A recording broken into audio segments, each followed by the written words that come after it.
الحمد لله وكفى وسلام على عباده الذين اصطفى أما بعد أعوذ بالله من الشيطان الرجيم بسم الله الرحمن الرحيم قل إن صلاتي ونسكي ومحياي ومماتي لله رب العالمين.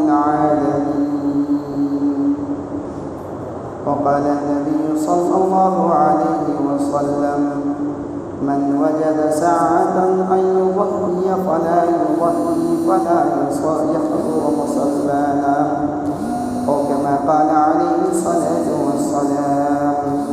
يا رب صل وسلم دائما أبدا على حبيبك خير الخلق كلهم. سال کا آخری مہینہ چل رہا ہے، ذی الحجہ کا مہینہ. یہ ذی الحجہ سال کا اسلامی سال کا آخری مہینہ ہوتا ہے، جو شروع ہوتا ہے محرم سے. اس مہینہ کے ختم ہونے کے بعد محرم آئے گا، وہ اسلامی سال کا پہلا مہینہ ہے. اس اعتبار سے یہ سال کا آخری مہینہ ہے، 12واں مہینہ ہے، جو ذی الحجہ کے نام سے مشہور ہے. اور یہ 1444 ہجری چل رہی تھی اب تک. اور جب محرم شروع ہوگا تو ایک سال بڑھ جائے گا اور 1445 ہجری شروع ہو جائے گی. 1445 ہجری کا مطلب یہ ہوگا رسول اللہ صلی اللہ علیہ وسلم کے مکہ سے مدینہ ہجرت کرنے کو 1445 سال گزر جائیں. ابھی 1444 سال گزرے مکہ سے مدینہ ہجرت کرنے. اب جب محرم آئے گا تو 1445 سال گزر جائیں. الغرض یہ ذی الحجہ کا مہینہ اسلامی سال کا آخری مہینہ ہے، اور یہ مہینہ بہت سارے اعتبار سے عظمت اور فضیلت والا مہینہ ہے. اس مہینے کی اللہ کے یہاں بڑی قدر ہے، بڑی عظمت ہے، اور اس کے متبرک ہونے کی 4 وجہ بہت اہم ہے اور بڑی ہے. ایک وجہ تو یہ ہے کہ یہ مہینہ اللہ کے یہاں اشہر حرم میں سے ہے. یعنی قرآن کریم میں اللہ تعالیٰ نے 4 مہینے کو خود محترم کہا ہے. ان عدت الشہور عند اللہ 12 شہرا منہا 4 حرم. قرآن کی آیت ہے. اللہ فرماتے ہیں کہ 12 مہینے میں 4 مہینے میرے نزدیک زیادہ محترم ہیں. 4 مہینے میں پہلا مہینہ ذی القعدہ، دوسرا ذی الحجہ، تیسرا رجب اور ایک شعبان. محرم، شعبان محرم، ذی القعدہ، ذی الحجہ، محرم، یہ 3 تو لگاتار ہے، اور ایک رجب. رمضان کی فضیلت تو الگ ہے. یہ 4 مہینے ذی القعدہ، ذی الحجہ، محرم اور رجب اللہ کے یہاں محترم ہے. قرآن کی آیت ہے منہا 4 حرم. 12 مہینے میں 4 مہینے اللہ کے یہاں بہت عظمت والے ہیں. 4 مہینے یہ ہیں ثلاث متوالیات، 3 لگاتار ہیں، ذی القعدہ، ذی الحجہ، محرم، اور چوتھا رجب ہے. تو ایک وجہ تو ذی الحجہ کے محترم ہونے کی ہے کہ اللہ نے خود کہہ دیا محترم بعظمت ہے. اور دوسری وجہ ذی الحجہ کے محترم ہونے کی یہ ہے کہ اس مہینے کے اندر اللہ تبارک و تعالیٰ نے ایک خاص عبادت کو ضروری قرار دیا ہے، جو اللہ سے قرب اور نزدیکی حاصل کرنے کا بہت بڑا ذریعہ ہے، جو سے کسی اور مہینے میں وہ عبادت کرنے سے عبادت نہیں ہوتی، اور وہ ہے قربانی. ظاہر ہے قربانی اللہ کے یہاں یہ بہت عظیم عبادت ہے کہ زمین پر قربانی کے جانور کے خون گرنے سے پہلے اخلاص کے ساتھ قربانی کرنے والے کی زندگی کے گناہ معاف کر دیے جاتے ہیں. اتنی عظیم عبادت ہے. اب ظاہر ہے اللہ نے کہہ دیا کہ یہ عبادت صرف ذی الحجہ میں ہوگی، اور ذی الحجہ میں بھی 10 تاریخ میں ہوگی، اور 11 میں ہوگی، اور 12 میں ہوگی۔ ان 3 دن کے علاوہ پورے سال میں کبھی بھی آپ قربانی کریں، وہ گوشت کھانے کا تو جانور ہوگا لیکن وہ قربانی کا جانور نہیں ہوگا، وہ قربانی کا ثواب ہمیں نہیں ملے گا۔ تو دوسری وجہ یہ ہے کہ اللہ کی ایک عظیم عبادت قربانی اسی مہینے میں اس کو رکھی گئی ہے، 10 تاریخ، 11 تاریخ اور 12 تاریخ۔ اور تیسری وجہ اس مہینے کی عظمت والا ہونے کی یہ ہے کہ اللہ تعالیٰ نے اس مہینے میں مسلمانوں کا دوسرا عظیم تہوار رکھا ہے۔ مسلمانوں کا 2 تہوار ہیں، ایک عید اور دوسرا بقرعید۔ یہ بقرعید کا تہوار اور خوشی کا دن اللہ تعالیٰ نے اسی مہینے میں رکھا ہے، 10 تاریخ میں۔ اس وجہ سے اس مہینے کی عظمت و برکت ہے۔ اور ایک چوتھی وجہ وہ یہ ہے کہ اسلام کے ارکان میں سے اور اسلام کے فرائض میں سے ایک عظیم فرض جو اللہ کے دربار میں حاضر ہو کر اس شاق خدا اللہ اس کے رسول سے محبت کرنے والے حاجی حضرات حرمین پہنچ کر اللہ کے دربار میں حاضری دے کر حج کی عبادت ادا کرتے ہیں، وہ بھی اسی مہینے میں ہوگا۔ اس مہینے کے علاوہ جو 8 سے شروع ہوتا، 8، 9، 10، 11، یہ 4-5 دن اعمال کے ہوتے ہیں حج کے، وہ اسی مہینے میں ہونا ہے۔ اس مہینے کے علاوہ کسی اور مہینے میں اگر حاجی لوگ سوچے کہ میں حاجی بن جاؤں تو وہ عمرہ تو کر سکتے ہیں لیکن حاجی نہیں بن سکتے، حج کا ثواب حاصل نہیں کر سکتے۔ تو حج ایک بہت بڑا عظیم فرض ہے، اللہ تعالیٰ نے اس کو اسی مہینے میں رکھا ہے۔ یہ 4 بنیادی وجہ ہے جس کی وجہ سے یہ ذی الحجہ کا مہینہ اللہ کے ہاں بہت زیادہ عظمت والا ہے اور فضیلت والا ہے۔ اور قرآن کریم میں بھی اللہ رب العزت نے اس مہینے کی جو شروع کے 10 دن ہوتے ہیں وہ زیادہ فضیلت کا ہے، اور جس کو عشرہ ذی الحجہ کہتے ہیں، 1 ذی الحجہ سے لے کر 10 ذی الحجہ تک، ان 10 دنوں کی خاص طور پر زیادہ فضیلت ہے۔ اور اس کی فضیلت کو بیان کرنے کے لیے قرآن کریم میں خود اللہ نے آیت نازل کی ہے۔ اللہ تعالیٰ قرآن کریم میں ارشاد فرماتے ہیں والفجر ولیال العشر والشفع والوتر۔ اس میں اللہ تعالیٰ نے 4 چیزوں کی قسم کھائی ہے۔ قسم ہے فجر کے وقت کی، والفجر، قسم ہے 10 دن اور رات کی، ولیال العشر، 10 دن اور رات کی، اور قسم ہے والشفع، جفت یعنی جوڑ والے دن کی، اور والوتر، اور بے جوڑ والے دن کی۔ حضرات صحابہ کرام اور مفسرین اس آیت کی تفسیر بیان کرتے ہوئے کہا کہ والفجر میں فجر سے مراد یہ 10 تاریخ یعنی ذی الحجہ کے 10 تاریخ کی فجر ہے۔ یعنی اللہ تعالیٰ ذی الحجہ کے 10 تاریخ جس دن ہم قربانی کرتے ہیں، بقرعید کا دن ہے، اس دن کے فجر کی قسم کھا رہے ہیں۔ اللہ کہتے ہیں قسم ہے ذی الحجہ کے فجر کی، ولیال العشر، اور قسم ہے 10 دن رات کی، اور اس 10 دن رات سے مراد مفسرین فرماتے ہیں یہ ذی الحجہ کے 10 دن، 1 تاریخ سے لے کر 10ویں تاریخ تک، یہ مکمل 10 دن اللہ نے اس کی قسم کھائی ہے اور کہا ولیال العشر، اور قسم ہے 10 دن اور رات تو مکمل ہو گئے۔ اور اس میں بھی بطور خاص والشفع، قسم ہے جوڑ والے دن، جوڑ مسئلہ جیسے 2، 4، 6، 8 یہ جوڑ ہو، 1، 3، 5، 7، 9، 11 یہ بے جوڑ ہوا۔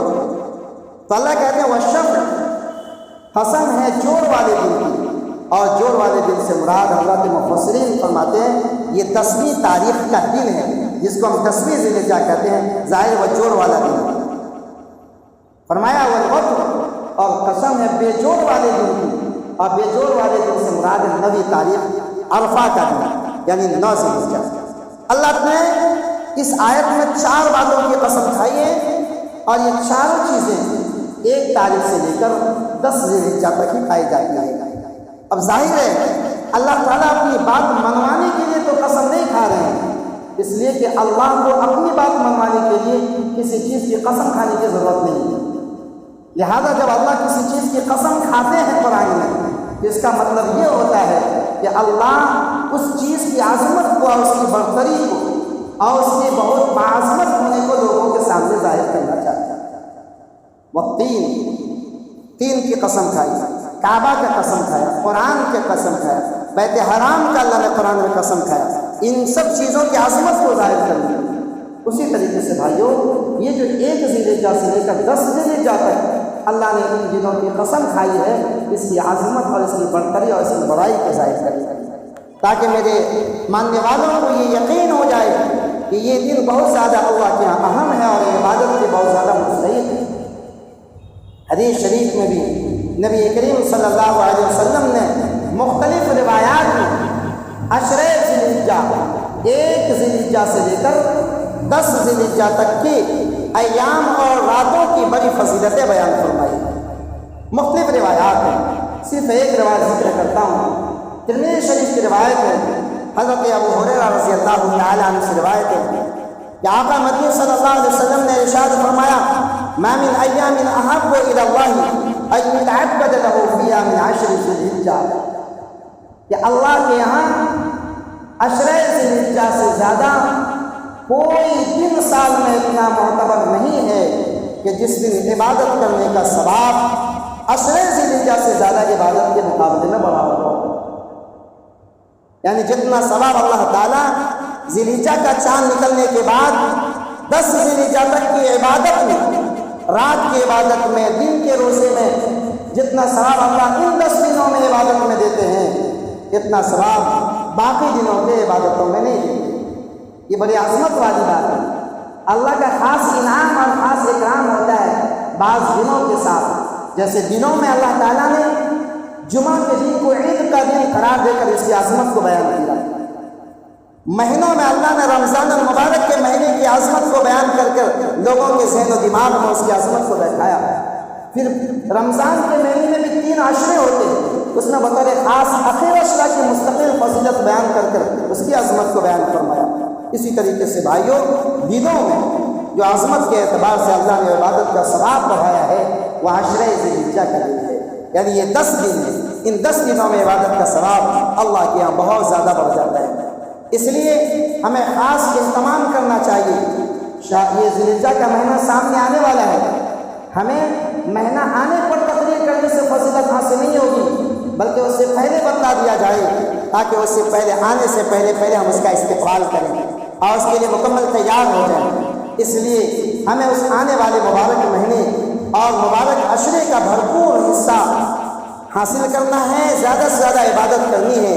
اب اس پس منظر میں عشرہ ذی الحجہ سے متعلق 4-5 باتیں بیان کی جاتی ہیں جو اس عشرے سے متعلق ہیں، اس امید کے ساتھ کہ انشاءاللہ ہم اور آپ اس بات پر عمل کریں گے تو اللہ تعالیٰ اور اللہ کے رسول صلی اللہ علیہ وسلم کی سرخروئی حاصل ہوگی اور ہمارا آخرت بنتا چلا جائے گا۔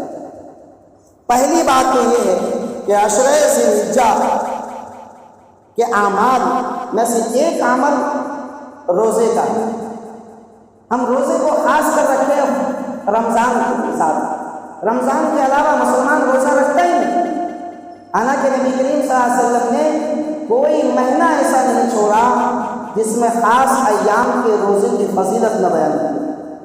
ایام 20 کا روزہ ایک مستقل فضیلت رکھتا ہے، پیر کے روزے اور جمعرات کے روزے کی ایک مستقل فضیلت ہے، اور خاصہ خدا اس کا اہتمام بھی کرتے ہیں اور ہر مہینہ 5-6 دن جو مصنون روزے کا اس کا اہتمام بھی کرتے ہیں۔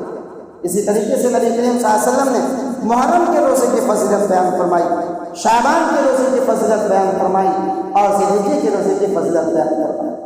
فرمایا نبی کریم صلی اللہ علیہ وسلم نے اسی ترمذی کی روایت کے اندر، صیام کل واحد منہما کصیام السنۃ، کہ یہ جو عشرہ ذی الحجہ ہے 1 تاریخ سے لے کر 10 ذی الحجہ تک، اس 10 دن میں سے اگر کسی ایک دن میں کوئی مسلمان ایک روزہ بھی رکھے گا تو اس کو مکمل 1 سال روزہ رکھنے کا ثواب ملے گا۔ تعدل صیام کل واحد منہما کصیام السنۃ، ایک دن کا روزہ 1 سال کے روزہ کے برابر ثواب ہوتا ہے۔ وقیام لیلۃ منہا کقیام لیلۃ القدر، ان 10 راتوں میں سے کسی ایک رات میں جگ کر اللہ کی عبادت کرنے کا ثواب رمضان المبارک میں شب قدر کے برابر، شب قدر کی عبادت کے برابر ثواب ملتا ہے۔ کتنی عظیم بات ہے۔ اس لیے ہمیں ان 10 دنوں میں کم سے کم کچھ روزے تو رکھ لینا چاہیے۔ بہتر تو یہ ہوگا کہ مکمل روزہ رکھ لیں، نہ 10 دن روزہ رکھ لیں۔ اگر اتنا نہ رکھ سکے تو 1 دن یا 2 دن ضرور۔ بطور خاص 9 ذی الحجہ کا روزہ، 9 ذی الحجہ کا جو نویں تاریخ ہوتی ہے، اگلے دن بقرعید ہے، اس سے پہلے کے دن میں روزہ رکھنے کی خاص فضیلت بیان کی گئی ہے۔ اگر ہم مسلمان ہیں اور اللہ پر یقین رکھتے ہیں تو اس صحیح روایت کے سامنے آنے کے باوجود ہم اگر روزہ نہ رکھیں تو یقیناً ہمیں اپنے ایمان کا محاسبہ کرنا چاہیے کہ ہمارا ایمان کس درجے کا ہے۔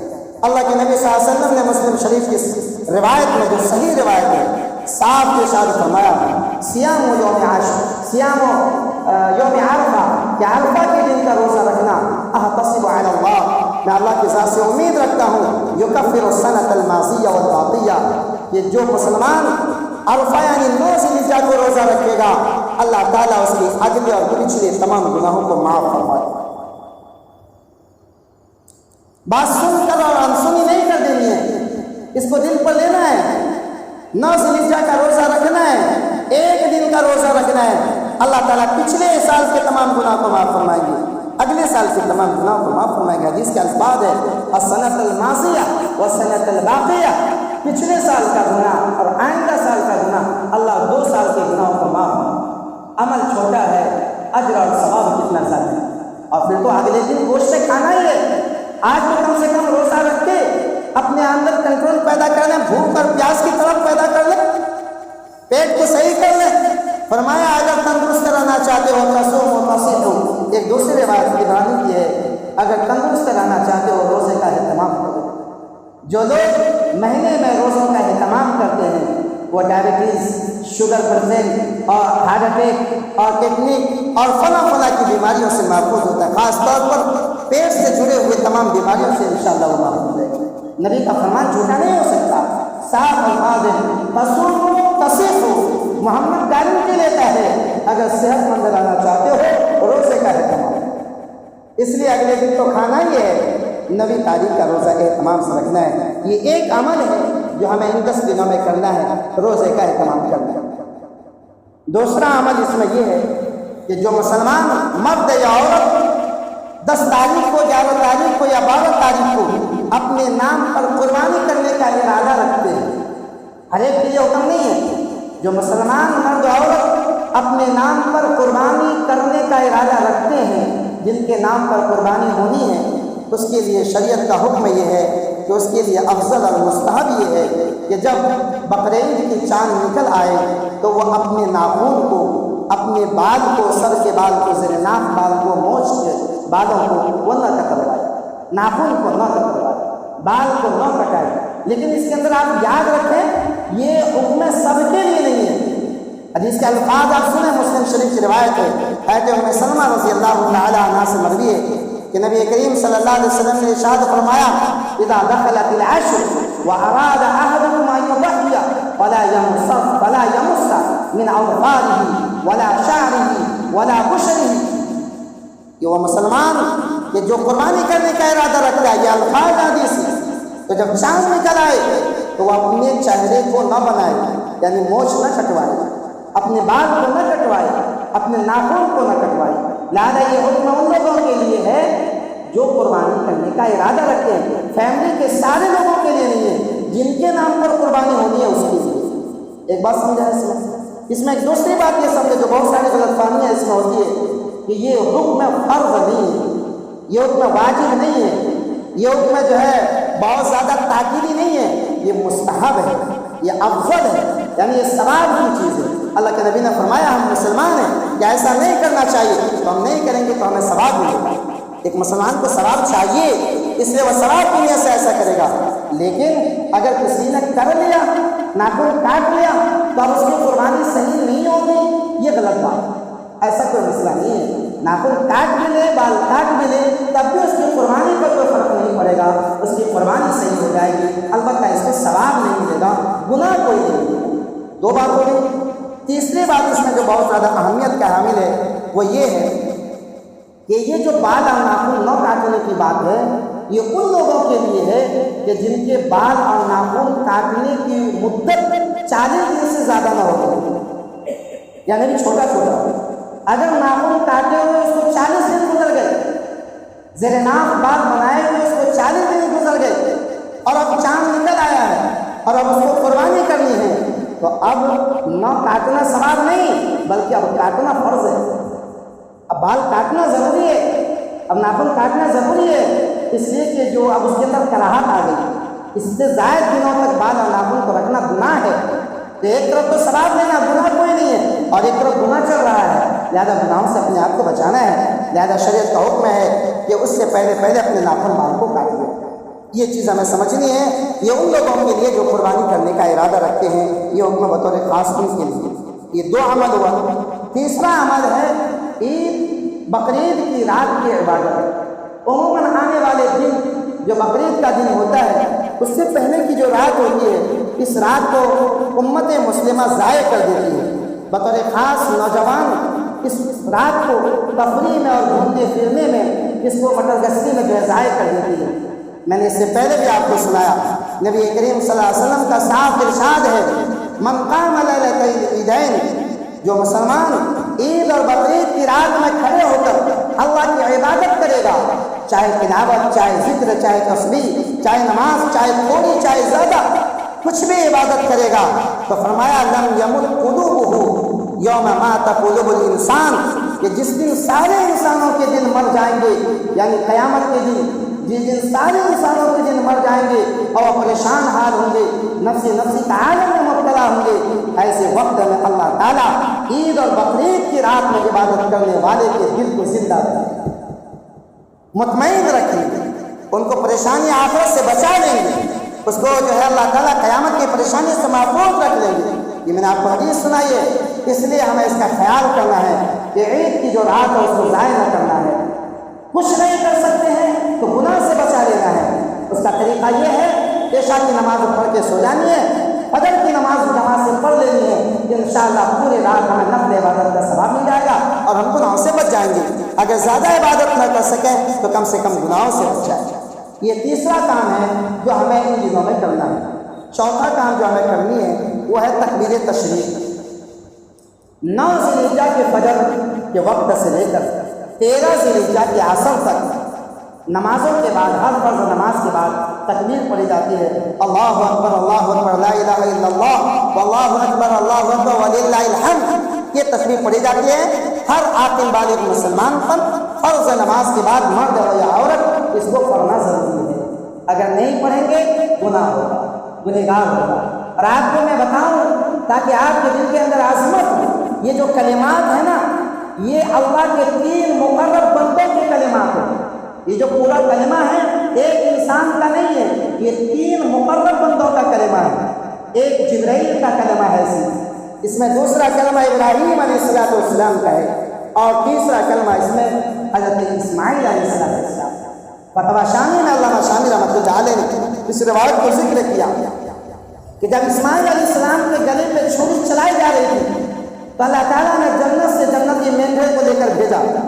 وہ آسمان سے نیچے جنتی مینڈا لے کر اتر رہے تھے۔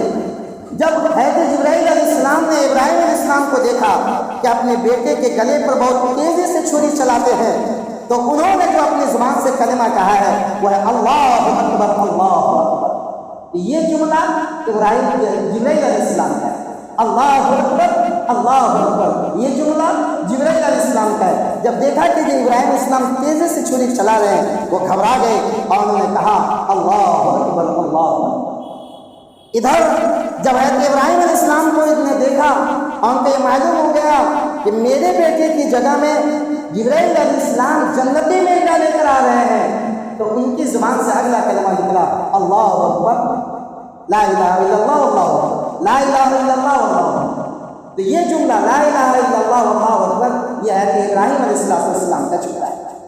اس کے بعد جب بیٹا جو لیٹا ہوا تھا اسماعیل علیہ السلام، جب انہوں نے جبرائیل علیہ السلام کے کلمہ کو سنا اور اپنے باپ حضرت ابراہیم علیہ السلام کے کلمہ کو سنا اور یہ سن لیا اور یقین ہو گیا کہ میری قربانی اللہ کو قبول ہو گئی ہے، تو ان کی زبان سے نکلا ہے اللہ اکبر وللہ الحمد۔ یہ 4 بزرگ ہستیوں کی زبان سے نکلے ہوئے کلمات ہیں جو اللہ نے قیامت تک آنے والے سارے مسلمان مرد و عورت کے لیے ان دنوں میں 9 تاریخ سے لے کر 13 تاریخ کی نمازوں میں اللہ تعالیٰ نے ضروری قرار دیا ہے، ضروری قرار دیا ہے۔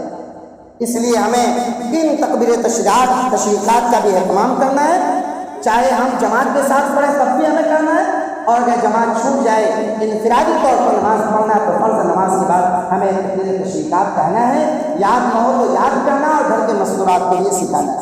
یہ 4 عمل ہوا، اور 5واں عمل جس سے یہ دن مشہور ہے وہ قربانی کا عمل ہے۔ وقت ہوا چلا ہے، اس میں صرف اشارہ کر کے بات ختم کرتا ہوں۔ قربانی اللہ تبارک و تعالیٰ کے نزدیک انتہائی مبارک عمل ہے جو ان دنوں میں 10، 11، 12 جس میں قربانی ہوتی ہے، اللہ کے یہاں قربانی سے بڑھ کر کوئی عمل نہیں، نہ تلاوت، نہ ذکر، نہ تسبیح، نہ صلاۃ التسبیح، نہ روزہ، کوئی عبادت خون بہانے سے زیادہ اللہ کو مقبول نہیں ہے اور اللہ کو پسندیدہ نہیں ہے، قربانی سے زیادہ عبادت۔ اب سوچئے کہ اللہ کے یہاں کتنی عظیم عبادت ہے یہ جو ہمیں قربانی کی۔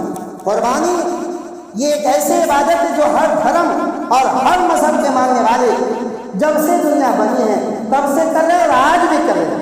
ہمارے برادران وطن میں قربانی کرتے ہیں، اگرچہ غیروں کے نام پر، عیسائی لوگ بھی قربانی کرتے ہیں، سکھ لوگ بھی قربانی کرتے ہیں، زمانے جاہلیت میں کفار مکہ بھی قربانی کرتے تھے، بتوں کے نام پر قربانی کرتے ہیں۔ لیکن مسلمان کو بھی قربانی کرنے کا حکم دیا گیا، لیکن اس کے ساتھ کہہ دیا گیا فَصَلِّ لِرَبِّكَ وَانْحَرْ، اے لوگوں تمہاری قربانی دنیا والوں کی قربانی سے الگ ہوگی، وہ یہ فَصَلِّ لِرَبِّكَ وَانْحَرْ، تم نماز پڑھو اپنے رب کے لیے اور قربانی دو اپنے رب کے لیے، یعنی یہ نماز کی طرف قربانی بھی عبادت ہے۔ جیسے تمہاری نماز اللہ کے علاوہ کسی کے لیے مقبول نہیں ہو سکتی ہے، ویسے تمہاری قربانی بھی اللہ کے علاوہ کسی کے لیے مقبول نہیں ہو سکتی ہے۔ اس لیے اللہ کو راضی کرنے کے لیے تمہیں قربانی دینی ہے۔ اس لیے بہرحال اگلی بات اگلے جماعت میں آئے گی۔ بس اتنا کہنا ہے کہ بہت سارے لوگ جانور خرید چکے ہیں، بہت سارے خرید رہے ہیں، بہت سارے خریدیں گے۔ ایک چیز کا خیال کریں خریدتے وقت میں کہ نیت صرف جو ہے عبادت کی ہونی چاہیے، قربانی کی نیت ہونی چاہیے، محض گوشت کھانے کی اور رسم و رواج پورا کرنے کی یہ ایک عمل ہے اس کو کر لینے کی نہیں ہے، بلکہ یہ عبادت ہے، عبادت کی نیت ہونی چاہیے۔ دوسری بات، اگر چند لوگ قربانی کے جانور میں شریک ہیں تو آپ اس کا اہتمام اور خیال کریں کہ ان شرکاء میں سے کوئی ایسا تو نہیں ہے کہ جن کی آمدنی میں سے زیادہ تر حرام کمائی ہو۔ شریعت کا صاف مسئلہ ہے، اگر کسی مسلمان کی آمدنی میں سے زیادہ تر حرام کمائی کا ہے اور وہ چند لوگوں کے ساتھ قربانی میں شریک ہو گیا ہے، باقی سارے لوگوں کی حلال کمائی ہے، اس کی حرام کمائی ہے اور وہ شریک ہو گیا ہے، تو اس کے قربانی کی وجہ سے کسی کی بھی قربانی نہیں ہوگی۔ اس لیے ہمیں جانور خریدتے وقت اس کا خیال کرنا چاہیے، اللہ کو حلال پسند ہے، حرام کی عبادت اللہ کو قبول نہیں ہے۔ خود بھی حلال پیسوں سے قربانی کریں اور شریک ہونے والے تمام ساتھی بھی اپنے پیسوں کا حلال پیسے کا خیال کریں۔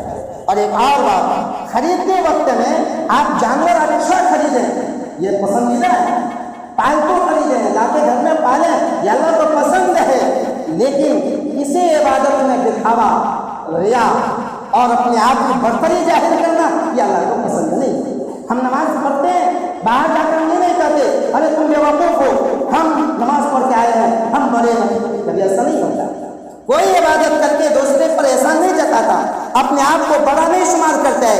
تو جیسے نماز پڑھ کر ہم دوسرے کو دکھاتے نہیں، روزہ رکھ کر ہم دوسرے کو دکھاتے نہیں، تو پھر کیا وجہ ہے کہ جانور عمدہ سے عمدہ خرید رہے ہیں، 1-1 لاکھ کا خرید رہے ہیں اور اس کی شو کر رہے ہیں، گلے میں ہار ڈال کر اور اس کو بازاروں میں گھما رہے ہیں اور اس کو لوگوں کو دکھا رہے ہیں اور اس کی فوٹو وائرل کر رہے ہیں اور یوں کریں اتنی کا جانور ہم نے خریدا۔ یاد رکھیے گا اگر ایسا عمل ہوا آپ کا لاکھوں روپے پانی میں چلا جائے گا، آپ کو کچھ بھی ثواب نہیں ملے گا۔ اس لیے ہمیں اس کا خیال کرنا ہے، جانور عمدہ سے عمدہ خریدیں لیکن اللہ کو راضی کریں، اس کو خرید کر اپنے گھر میں لائیں، محبت سے پالیں پوسیں اور اس کو کھلائیں اور پلائیں، اس کی قربانی کریں۔ ریا، نمود، دکھاوا اور شہرت کرنا اور وائرل کرنا یہ اللہ کو پسندیدہ نہیں ہے، اس سے ثواب نہیں ملنے والا ہے۔